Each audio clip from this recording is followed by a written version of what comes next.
At 58, life had settled into a comfortable rhythm for me. My days were filled with the simple pleasures of home life and long, leisurely walks with my husband, Tom, who had recently retired. Our son, Danny, had grown into a man of 30, married to Clara, a woman with whom my relationship could best be described as strained. Despite the friction, I held out hope that time would mend whatever rift lay between us. It was a typical Thursday afternoon when the phone rang, slicing through the quiet hum of our home. Tom was out in the yard, probably fussing over his tomato plants, and I was knee-deep in a book, enjoying the kind of peace you only get when you've retired to the outskirts of the city. Our life was simple, the way we liked it. "Hello?" I answered, expecting it to be Tom, maybe needing a hand with something outside. "Hey, Mom, it's Danny." His voice, always a bit hurried, sounded even more so today. "Danny, what's up? Is everything okay?" I sat up, my book forgotten. Calls in the middle of the day were rare. Danny's job kept him busy, and Clara, his wife, even busier with her own things. Yeah, everything's fine. Listen, I was wondering. Clara and I are getting our place renovated, and it's turning into a bigger mess than we thought. Can we crash with you and Dad for a bit? There was a hopeful lilt in his voice, but it was rushed, almost as if he was expecting a no. I paused, considering. Our small house wasn't exactly guest-ready, especially not for an indefinite stay. But this was Danny, our son, and his need echoed in me, stirring that maternal instinct that never quite fades, no matter how old they get. Well, I don't see why not. Let me just chat with your dad, but I'm sure it'll be fine. How long are we talking about here? Thanks, Mom. You're a lifesaver.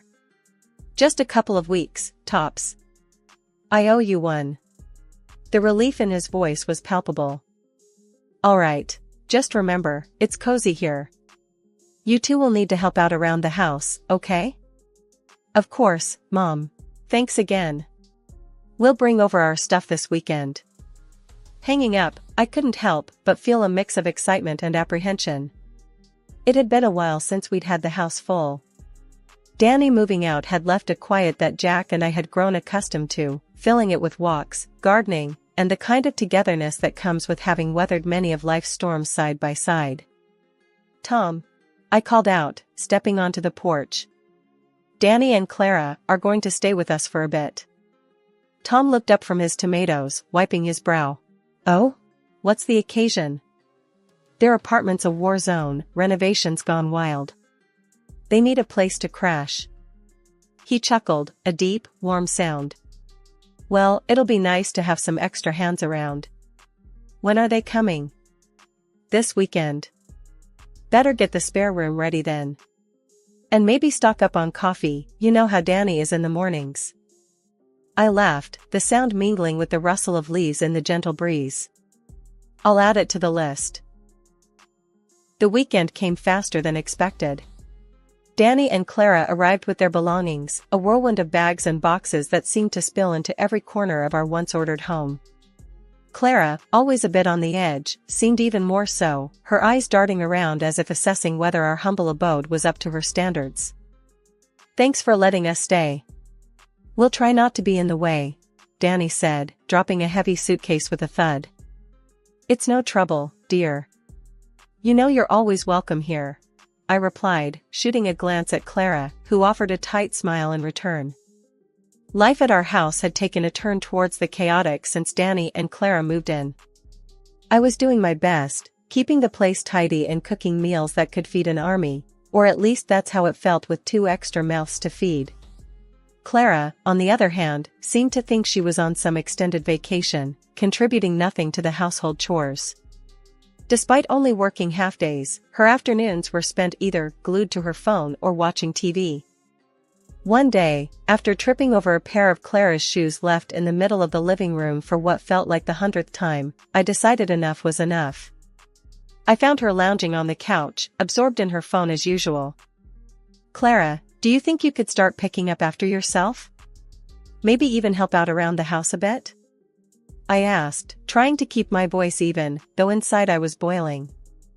She looked up at me, her expression one of disbelief, as if I'd asked her to climb Everest in flip-flops. "I'm a guest here, Linda. I shouldn't have to do chores in my husband's parents' house. That's just not how it works." I stared at her, dumbfounded by her audacity. "Well, in this house, we all contribute. It's not a hotel." The conversation went nowhere. Clara simply shrugged and went back to her phone, leaving me fuming. That night, I made a decision. I cooked dinner, just for Tom and me, a silent protest against Clara's laziness. When Danny came home and saw only 2 places set at the table, his confusion quickly turned to indignation. "What's this about, Mom? Why aren't there plates for me and Clara?" I took a deep breath, bracing myself for the confrontation. "Your wife seems to think she's staying at a 5-star hotel where the service is included. This is a family home, Danny. We all do our part." Danny's face turned red, a mix of embarrassment and anger. "That's not fair, Mom. We're guests." I shook my head, resolute. "No, son. You're family, and in this family, we help each other out. You can either pitch in or find a hotel." The words hung heavy in the air. Danny stormed off to talk to Clara, and I could hear the muffled sounds of their discussion. Eventually, they both appeared in the kitchen, Clara with a look that could curdle milk. "Fine," Danny said, his voice tight. "We'll help out around the house." Clara didn't say a word, just nodded stiffly, her arms crossed over her chest as if she'd been asked to donate a kidney rather than wash a few dishes. After weeks of endless cleaning, cooking, and refereeing arguments between Danny and Clara, I hit my breaking point. "Tom," I said one evening, "we need a break. How about we book that hotel by the ocean you've always talked about?" Tom, looking as worn out as I felt, didn't hesitate. "Let's do it. We deserve some peace." Breaking the news to Danny and Clara didn't go as smoothly as booking the hotel had. "You're going on a vacation?" Danny asked, disbelief coloring his tone. "Why? You're always at home." I bristled at his response, the insinuation that my days were leisurely enough as it was. "Even people who stay at home need a break, Danny. Especially with the extra workload we've had." Danny's next words floored me. "Instead of wasting money on a holiday, you could help us out more. We need new furniture for the apartment." I stared at him, speechless. This was the boy I'd raised, who I'd poured my heart and soul into. "I can't believe you're saying this. Your father and I are going, and that's final." Our trip was a balm for our weary souls. The ocean's roar, the sunsets, long walks on the beach, all of it reminded Tom and me of the world beyond our doorstep, beyond the daily grind. Returning home, however, was like stepping into a disaster zone. Pizza boxes towered like skyscrapers on the kitchen counter, empty bottles clinked together on the floor, and a general layer of dust and disarray covered everything. It looked like a tornado had swept through, deciding to make our living room its final resting place. "Danny! Clara!" I called out, my voice echoing through the chaos. They emerged, looking sheepish and a bit caught off guard by our early return. "Why didn't you clean up? You knew we were coming back today," I asked, struggling to keep my voice level. Clara shrugged, her indifference like a slap in the face. "No one pays me to clean up around here." Tom and I exchanged glances, both of us teetering on the edge of losing our cool. "This is not a hotel, and you're not guests. You're family, and this is your home as much as it is ours," Tom said, his voice firm yet controlled. Danny seemed to shrink a bit, perhaps realizing the extent of their neglect. "Sorry, Mom, Dad. We'll clean it up now." But the damage was done, the disregard for our home too stark to ignore. As they scrambled to tidy up, Tom and I retreated to our room, the joy from our trip fading fast. The realization that our return to peace was temporary weighed heavily on us. Our home, our sanctuary, had been treated like a mere crash pad, and the respect we expected from our own family felt miles away. As December rolled around, the chill wasn't just in the air, it had settled right into our home, thick and palpable. Christmas, a time I'd always cherished for its warmth and togetherness, felt under threat this year. Still, I was determined to keep traditions alive, to find some joy in the season, despite the tensions. "Tom," I said, pulling out boxes of decorations from the attic. "Let's make the house look festive. Maybe it'll lighten the mood around here." Tom nodded, a small smile breaking through his usual reserved demeanor. "That sounds like a great idea, love. Let's deck the halls, then." The process of decorating became a bittersweet activity.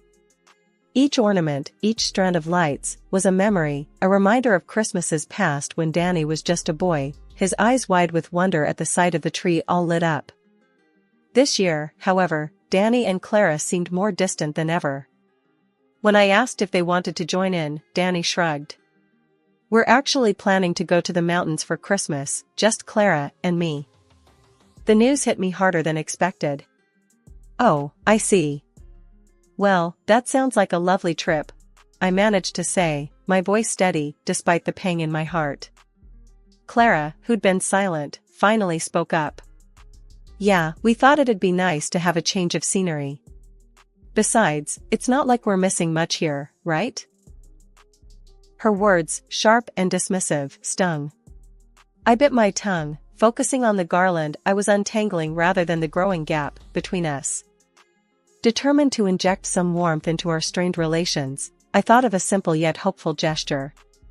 "Tom, what if we give everyone lottery tickets for Christmas? It's fun, and who knows, it might even bring us some luck." Tom, ever supportive, just nodded. "Sure, love. It's worth a try. Might lighten the mood around here." When Christmas Eve came around, I carefully wrapped the tickets in festive paper, hoping to see a spark of excitement or at least a smile from Danny and Clara. The moment of truth arrived as we sat around the living room, the air filled with the mixed scents of pine and the cinnamon from the cookies I'd baked. "Here you go, everyone. A little something for fun," I said, handing out the envelopes with a hopeful smile. Danny took his with a puzzled look, but it was Clara's reaction that left me stunned. She barely glanced at the envelope before tossing it aside with a scoff. "Lottery tickets? Really? That's what you think of giving us?" My heart sank, but I tried to keep my tone light. "It's just for a bit of fun, Clara. Everyone enjoys the thrill of possibly winning something, right?" Danny, catching on to Clara's disdain, shrugged and set his envelope on the coffee table. "Thanks, but it's not really our thing." I stood there, the festive cheer draining out of me, replaced by a heavy disappointment. Without another word, I picked up the discarded tickets. "All right then, no harm done. Tom and I will keep them. Merry Christmas, anyway." The rest of the evening passed in a blur of forced smiles and polite conversations, the warmth of the season lost in the chill of their indifference. Tom squeezed my hand under the table, a silent show of solidarity that spoke volumes. As they left for their trip, the house felt emptier than ever, but Tom and I decided to make the best of it. We settled in for a quiet Christmas, just the two of us, reminiscing about the past and pondering the future. "It's just us this year, Tom. Feels strange, doesn't it?" I mused, sipping my hot cocoa. Tom took my hand, his eyes soft. "It does, love. But we've got each other, and that's more than enough." Our simple celebration was a testament to our resilience, a reminder that while we couldn't control everything, we could still find happiness in the little moments, in the shared smiles and quiet nights. After the calm and reflective holiday Tom and I shared, pondering over Danny's behavior, our lives took a turn for the surreal. Discovering that the lottery tickets, dismissed and discarded by Danny and Clara, were winners felt like a bolt from the blue. We were suddenly over $500,000 richer, a windfall that left us dizzy with possibilities. My dreams of travel and Tom's longing for a new home suddenly seemed within reach. The news, however, didn't stay just between us for long. When Danny and Clara caught wind of our good fortune, the atmosphere in the house shifted palpably. "Danny, Clara, we've got some news," I began, the winning tickets in hand. Those tickets you didn't want? They won. Big time. Danny's eyes widened, a mix of surprise and something else, greed, maybe? So, when do we get our part? He asked, his tone eager, almost desperate. You said those tickets were our Christmas gifts, right? I couldn't help but feel a sting at his words, a reminder of their earlier disdain. You tossed those gifts aside, remember? You made it clear they meant nothing to you. Clara, never one to hold back, jumped in with her own demands. We need that money. I've been looking at cars, and... Stop right there. I interrupted, my patience fraying. You can't reject a gift and then claim it when it suits you. And as for the money, it's ours. We're thinking of traveling, maybe even buying a new home. And it's time you two found your own place. Your apartment's renovation has been done for ages. The conversation spiraled from there, Clara's face turning a shade of red I'd only seen on tomatoes in mid-July. She stormed off, her exit marked by the slam of a bedroom door, leaving a heavy silence in her wake. Danny, however, wasn't ready to drop it. But the apartment isn't ready. We can't move out yet. Tom and I exchanged weary glances. This wasn't the first time we'd heard that excuse. Listen, Danny, we've been more than accommodating, but it's been months. It's time you two figured things out on your own. The standoff lingered, an uncomfortable cloud over the house, until, finally, I caved. Fine. 1 more month. But that's it. Use it to get your apartment sorted. Danny nodded, relief visible in his posture, but the tension didn't dissipate. It hung between us, a reminder of the growing divide, of expectations unmet and generosity taken for granted. The evening was settling in, a soft golden light filtering through the curtains, when I noticed Clara's laptop left carelessly on the living room table. I moved to tidy up, my hand accidentally brushing against the mousepad. The screen flickered to life, revealing tabs that sent a shiver down my spine, legal advice on declaring someone legally incompetent, understanding first-line errors, and guides on claiming an inheritance. Tom, I called out, my voice a mix of disbelief and concern. He came over, and I pointed at the screen. Look at this. He squinted at the laptop, reading the open tabs, and his brow furrowed. What in the world? We don't know for sure what this means, I said, feeling a knot of worry in my stomach. But we can't just ignore it. Tom nodded, his usual calm demeanor taking on a hint of steel. We won't. Let's make sure we're protected. The decision to visit our lawyer wasn't taken lightly. We explained the situation without naming Clara directly, seeking advice on how to safeguard our assets and ensure our will reflected our wishes. The lawyer recommended updating our will to protect our estate, advice we took to heart. We made the difficult decision to exclude Danny from our will, a move that pained me deeply but felt necessary under the circumstances. Additionally, I took steps to secure our bank accounts, adding extra layers of security and setting conditions for withdrawals and transfers. It was a precautionary measure, one I hoped we'd never need, but the peace of mind it provided was invaluable. Once these protections were in place, I called Danny. My heart was heavy as I spoke, the words tasting bitter on my tongue. Danny, your father and I have decided to go on a long cruise. We need you and Clara to find your own place within a week. His response was a mix of surprise and frustration. A week? That's not a lot of time, Mom. I know, and under different circumstances, we'd offer more time. But this decision is final. It's time for all of us to move forward, I said, trying to keep my voice steady. After the call, Tom and I shared a long, silent look. The news of the upcoming cruise was a way to push Clara to take decisive action. On a crisp Saturday morning, with a plan heavy on our hearts, Tom and I decided to leave a recording device hidden in the living room. Our home, once a place of warmth and laughter, had become a stage for a plot that chilled us to the bone. With the device set, we went for a walk, hoping the fresh air would clear the storm of emotions brewing inside us. Upon our return, the aroma of dinner welcomed us, a surprise from Clara, who had never before taken the initiative to cook for us. This unexpected act of kindness left us bewildered, teetering on the edge of hope and suspicion. "Let's listen to the recording before dinner," I suggested, my voice barely above a whisper. Tom nodded, his face etched with worry. In the privacy of our bedroom, we played the recording. The voices of our son and Clara filled the room, unveiling a plan so dark it felt like a punch to the gut. Clara, with her knowledge from working in a psychiatric center, detailed how they could use certain drugs to incapacitate us, with the end goal of declaring us legally incompetent and seizing control of our assets. Hearing Danny's hesitant agreement was a betrayal that cut deeper than Clara's scheming. Our own son, complicit in a plan that would rob us of our freedom and our life's work. The recording ended, and silence engulfed us, a silence heavy with the weight of shattered trust. Tom reached for my hand, his grip firm, a silent vow that we would face this together. "We can't confront them directly," I said, my mind racing.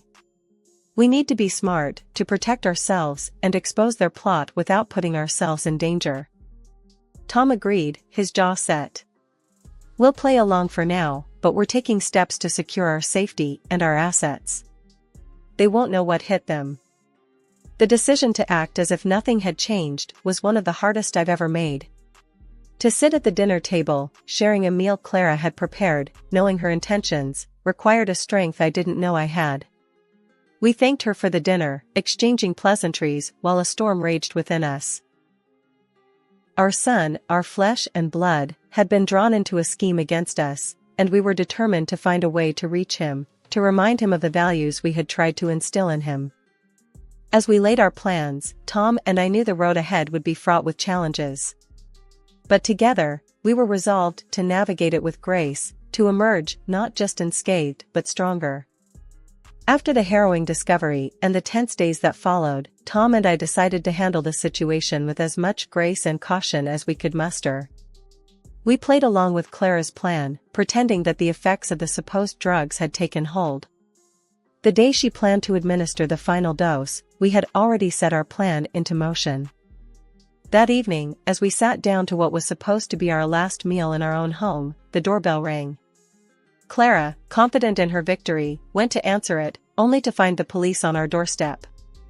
I had called them earlier, explaining our suspicions and the imminent danger we believed we were in. "We believe there's been an attempt to harm us," I told the officers, my voice steady despite the turmoil inside. "Could you please analyze this tea?" Clara tried to intervene, her face a mask of panic as she reached for the kettle, but one of the officers was quicker, securing it for evidence. The investigation that followed was swift and damning.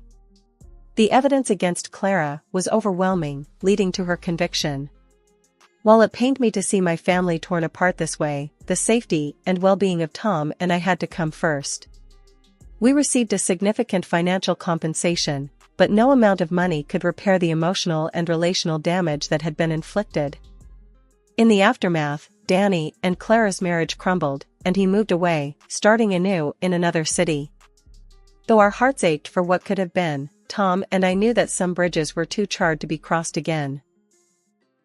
A year later, Clara reached out, claiming to be pregnant and in need of financial support.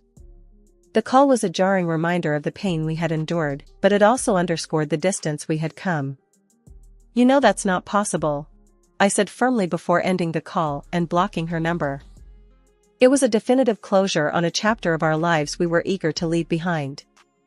Tom and I sold our old house, the scene of so much strife, and moved into a new home that was everything we had dreamed of.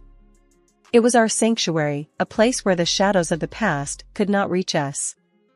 The sale, coupled with our financial compensation, left us with more than enough to fulfill our dreams of travel and a carefree life. As we settled into our new home, we often reflected on the journey that brought us here. The trials we faced tested our resolve, our morality, and our behavior towards those we had once considered family. But in the end, we emerged stronger, with a renewed appreciation for the peace and security we had fought so hard to protect. "Here's to new beginnings," Tom said one evening, raising a glass in our new living room, the sunset painting the sky outside with hues of gold and orange. New beginnings, I echoed, the words of promise of hope, of adventures yet to come, and of the unbreakable bond that had carried us through the storm. Our story was not one of revenge or bitterness, but of resilience, of the moral courage to stand up for ourselves, and of the profound belief that moving on was not only possible but necessary for our happiness and well-being.